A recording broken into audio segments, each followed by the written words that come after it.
People to know about a certain issue is very very important, and I'm really glad that I have been the chosen one, because people like us from the media, from from a certain part of being a celebrity, being an actor, being a known figure, not only me, I think every person who has certain kind of recognition should come forward and support these kind of causes, because it brings more it lets people know what exactly is happening in our society right now.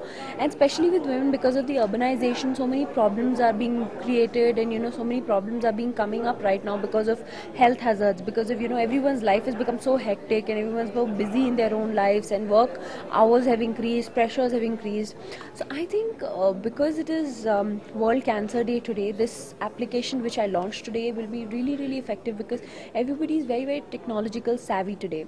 So this, at the click of a button, you know what is happening. Self examination kits, some women are very hesitant to go, and the doctor spoke about the different myths and things like that. So if you're not comfortable, you can do the self examination yourself, or the best thing would be to go and consult a doctor. So I think these kind of things should be brought in more into our country, especially our country having the best of doctors and medical facilities for cancer. I think it should be bought more and more often.